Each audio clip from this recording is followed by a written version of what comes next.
Nous allons établir ce qu'on appelle la règle des sinus dans un triangle. C'est une relation qui lie les longueurs des côtés du triangle et le sinus de ses angles.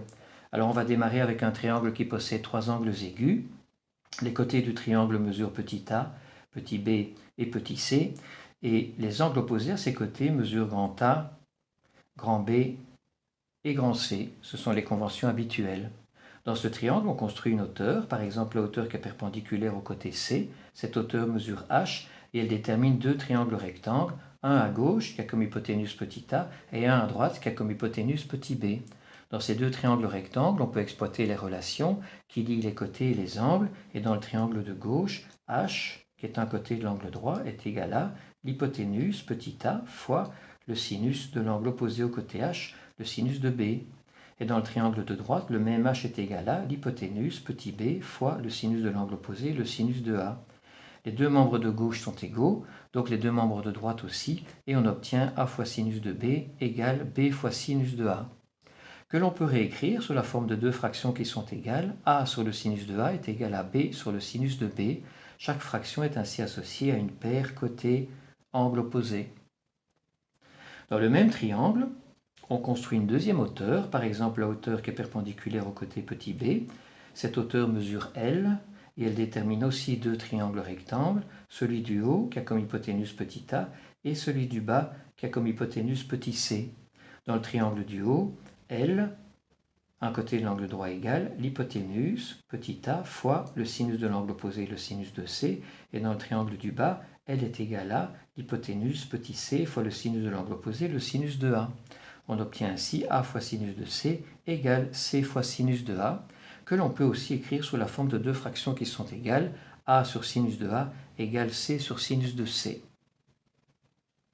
Alors on va regarder maintenant ce qui se passe quand le triangle possède un angle obtus, par exemple en B.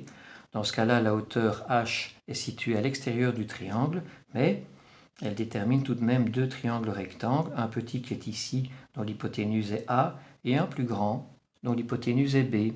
Dans le petit, h, qui est un côté de l'angle droit, est égal à l'hypoténuse petit a fois le sinus de l'angle opposé au côté h, c'est le sinus de cet angle-ci. Mais cet angle-ci, c'est le supplémentaire de B. Et donc sa mesure est donc 180 degrés moins B, et on écrit h égale a fois le sinus de 180 degrés moins B. Mais quand deux angles sont supplémentaires, ils ont le même sinus, et donc le sinus de 180 degrés moins B, c'est aussi le sinus de B, et on obtient h égale a fois le sinus de B exactement comme ici. Dans l'autre triangle, dans le grand, h est égal à l'hypoténuse B fois le sinus de l'angle opposé, le sinus de A. Et on obtient ainsi deux relations qui sont exactement les deux mêmes qu'ici, et donc la conclusion est identique. Ensuite, si on construit la hauteur perpendiculaire au côté B dans ce triangle, eh bien on obtient une configuration analogue à celle-ci. Les relations vont être identiques, et donc la conclusion aussi. Ce qu'on fait maintenant, c'est fusionner ces deux égalités, et on obtient le fait que dans un triangle, trois fractions sont égales. Chaque fraction est associée à une paire côté-angle opposé, et on obtient a sur sinus a égale b sur sinus b égale c sur sinus c. C'est ce qu'on appelle la règle des sinus dans un triangle. Les trois fractions qui sont ici sont systématiquement égales. Alors, on pourrait s'arrêter ici, mais c'est sans doute intéressant de déterminer la valeur de ces fractions, et pour cela, on construit le cercle circonscrit au triangle. Le cercle circonscrit au triangle, c'est le cercle qui passe par les trois sommets du triangle. Et on va examiner les deux configurations en parallèle, car elles représentent exactement la même situation. Quand ce cercle est construit, on construit ensuite un diamètre issu du sommet de l'angle B, et ce diamètre mesure 2r.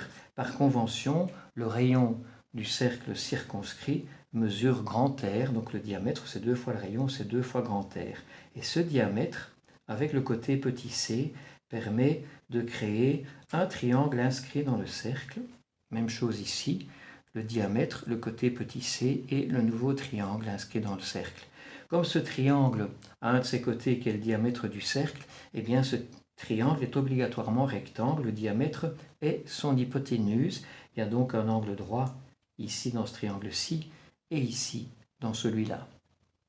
Et un nouvel angle qui apparaît, l'angle qui mesure D, Et dans un triangle rectangle, on sait que le sinus d'un angle, donc le sinus de D ici, ça va être le côté opposé, petit c, sur l'hypoténuse 2R. Le sinus de D, ça va être petit c sur 2R. Le sinus de D, c'est petit c sur 2R. Maintenant, si on examine cet angle D, c'est un angle inscrit qui intercepte cet arc-ci. Exactement comme l'angle C qui est aussi inscrit et qui intercepte le même arc. On a le même phénomène ici. L'angle D est inscrit et intercepte cet arc-ci, exactement comme l'angle C. Par conséquent, les deux angles C et D sont égaux, et s'ils sont égaux, le sinus de D et le sinus de C, c'est la même chose.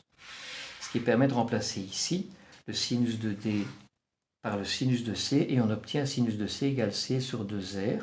On peut réécrire cette expression sous la forme, pour faire apparaître la fraction qui apparaissait précédemment. Le sinus de C passe à droite sous la barre de fraction, le 2R remonte et on obtient C sur sinus de C égale 2R.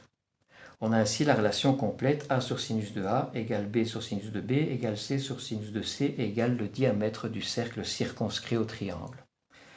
Alors évidemment, ces fractions peuvent s'inverser et alors on obtient sinus de A sur A égale sinus de B sur B égale sinus de C sur C égale 1 sur 2R. Et le petit souci qu'on pourrait avoir, c'est peut-être d'hésiter ici entre 2R et 1 sur 2R. Mais pour ne pas se tromper, il suffit de remarquer que toutes les longueurs se retrouvent du même côté de la barre de fraction. Donc ici, petit a, petit b, petit c, 2R, les quatre longueurs sont systématiquement en dessous de la barre de fraction. Et ici, elles se retrouvent au-dessus. 2R, on peut le voir comme 2R sur 1. Voilà. Alors, si on utilise deux fractions de cette règle des sinus, chaque fois qu'on prend deux fractions, eh bien ces deux fractions à L2 font intervenir quatre grandeurs, deux côtés et deux angles. Ça veut dire que chaque fois qu'on connaît trois de ces grandeurs, on va pouvoir calculer la quatrième. Et si on connaît trois de ces grandeurs, c'est obligatoirement parce qu'on connaît une paire côté angle opposé. Et donc la règle des sinus ne sera jamais utile si on ne dispose pas d'une paire côté angle opposé. Et si c'est le cas, si on dispose d'une telle paire, eh bien on va pouvoir calculer, si on rajoute à cette paire soit un autre côté, soit un autre angle, eh bien on va pouvoir calculer la quatrième grandeur. Quelque chose de très utile aussi, c'est le fait que ces deux fractions peuvent se réécrire de cette façon-ci. On peut faire passer le sinus A à droite du égal et le petit b à gauche et on obtient sinus A sur sinus B égale petit a sur petit b. Et c'est une façon très efficace d'utiliser la règle des sinus puisque ça permet de passer d'une expression qui ne contient que des angles à une expression qui ne contient que des longueurs et vice-versa. Et enfin, si le triangle de départ avait été rectangle, supposons que l'angle B ici aurait été droit mesuré 90 degrés, dans ce cas-là, petit b aurait été l'hypoténuse, et cette relation-ci aurait donné sinus de B, sinus de 90, c'est 1, donc ici on aurait eu 1, et on aurait obtenu le sinus de A, le sinus d'un angle aigu, égale petit a, le côté opposé, divisé par petit b, l'hypoténuse, et on retrouve une relation bien connue des triangles rectangles. La règle des sinus est donc une généralisation de cette règle. Voilà.